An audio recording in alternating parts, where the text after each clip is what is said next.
Hey guys, what's up? Welcome to another video, and I'm sorry this is just a vlog, quick vlog, just to upload to the channel just straight away so there's no editing or anything in this. But I've been out tonight. I went to a movie theater for the first time in like a year, and I went to see Candyman. You guys know I've talked about Candyman before many times on my channel. I've even uploaded a video where I've tried to summon him in the bathroom mirror, calling his name 5 times, trying to get him to come out and kill me with his hook. But it never worked. But anyway, I thought the movie would be pretty fun. It's like a Bloody Mary, something like that type of movie, which I don't really know if there is a Bloody Mary movie. I know there is a Bloody Mary episode of Supernatural. But before I get into that, I do want to say that I watched Demon House last night, and I told you guys that I was going to update you, and I thought it was pretty terrifying. I didn't want to admit it at the time because it said at the beginning of the movie, it's like, warning, demonologists believe that demons can actually possess you or attack you through technology screens. So I was like, actually, I don't know if this is a good idea. Like, I don't know if I'm pretty prone to demons attacking me. So I wasn't sure if that was a good idea. But I watched it. I refused to believe that it was real. I was like, you know what? I don't think it's real. I think it's all fake. It's a big load of baloney. It's a load of baloney. It's nothing but it's just a bunch of hocus pocus. So, I watched it. It was good. There was some points in it though, which like, I believe the Indiana Gary house was haunted. I say was because it's not there anymore. It got demolished. I believe it was real. Like, I believe there was maybe a haunting there, demons or whatever. Because, you know, why would the CPS? They said they witnessed it. The police officers said they witnessed it. And so for those reasons alone, I believe it. But I definitely believe it was exaggerated. And I believe Zach Bagans, I believe he wanted to genuinely, you know, take this seriously. But even him still, like, even he and a lot of the other people involved in this documentary, I just feel like it wasn't sincere. I feel like Zach was, like, hyping it up. He was making it scarier. He was exaggerating it. And the same with some of the people involved in it, even the family that lived there previously.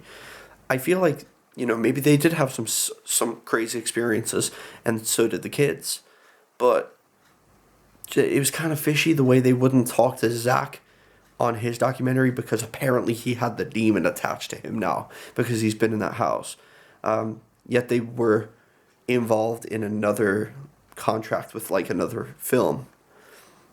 A little sussy, don't you think? So I thought that was weird because there was money involved for them with this other film. So I thought that was a little weird. It was like they were prepared to capitalize off of their demon activity if there were money involved, but not for free with Zach. They were too scared of the demon then. But if you're paying them, then that's fine. The demon can, you know, come in the house with me. Just as long as I get paid, I don't care. But if I'm not getting paid, then there's no demon getting involved. There's no me getting involved because there's a demon on you. I don't even know if I said that right, but I feel like the house was haunted. I definitely got a weird vibe from watching it, but I just don't feel like a lot of it was true. I feel like a lot of it was publicity, attention. Even Zach, like, I just felt like he was exaggerating. And the ending part, which was pretty fucking crazy, like why did the camera go out of focus, though? I mean, it could have been technical. It could have been a paranormal thing. But it's just like, you know, we saw this thing literally come into the room that he was in just before he threw something at it. But why did the camera not focus at that moment? It was fine the whole time before that because he had it, like, on the bed next to him. But suddenly, it went out of focus right at that moment when the black thing came into the room. A little sussy. It's like, I don't know. If we got to see this actual goat man, then I'd believe. But I definitely believe it was haunted. I just don't know if it was haunted by this, like, 200 demons or the goat man or anything like that. Probably just, like, hearsay. Like, people just spreading rumors and stuff. I don't know. Let me know what you guys think. And the movie tonight, I watched Candyman. I was very disappointed. I couldn't follow along with it at all. It didn't make any sense. I lost track. I lost interest. It wasn't scary. It was kind of boring. And there was a lot of, like, political correctness and stuff in it. Like, within the first 2 minutes, they're talking about, like white supremacy and, like, political issues like that. And I don't care what your stance are on things like that, whether you're, I don't care what you believe or anything like that, but, like, it's a fucking horror movie. I didn't come to hear a political lecture about race. Literally every fucking scene, they mention the word white person or, like, this white guy or this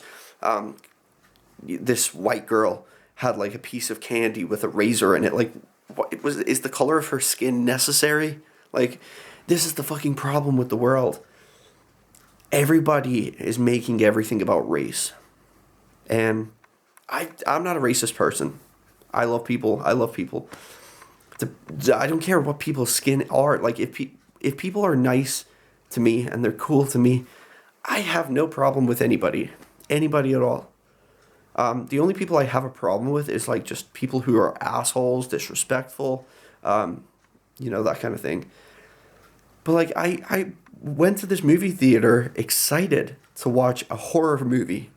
And it was just, like, clear that there was a lot of, like, political correctness and a lot of, like, this, like, in your face, like, there's just the constant talking about, like, white people did this, white people did that. Like, white people built the ghetto and, like, put us blacks here, That's kind of, like, literally what one of the lines were in the movie. They were talking about, like, white supremacy in every other scene. And I get it. Like, it was about an African-American man, Candyman himself. But, like, I don't know. It just didn't sit well with me. Every other scene, it was, like, bringing up the topic of race. And I think, that kind of logic, like, I get it. What they're trying to do is, like, they're bringing awareness to injustice and racism and stuff. But by doing that, you're giving it, like, attention. You're making it more powerful by constantly bringing it up. That's just the way it is with me. I'm like that with a lot of things, though. I don't, like, entertain anything that's about, like, race. Anybody who brings up race, I don't care if you're black, if you're white, anybody who's, like, constantly throwing around the race card, it's just, I can't deal with it. It's fucking, like, ridiculous.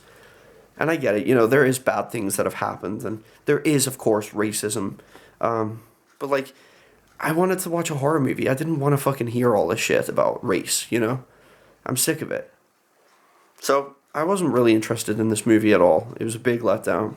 It didn't make any sense. Aside from the whole, like, talking about race in every fucking scene, it was not entertaining. There was no, like, there was a couple of kills, like, I won't give any information out, like, I don't want to spoil it for you guys, but there was, like, a few kills. But even the kills they were just like, oh, that just happened. Like, it wasn't like a build-up or, like, suspenseful. There was none of that. It just didn't make sense to me. It just seemed like the acting was pretty poor, too. I don't know. I wasn't very impressed by that movie. But, I don't know. At least I got some popcorn. But anyway, guys, that's pretty much all I have to say. So, see you tomorrow. Peace out and chase your dreams.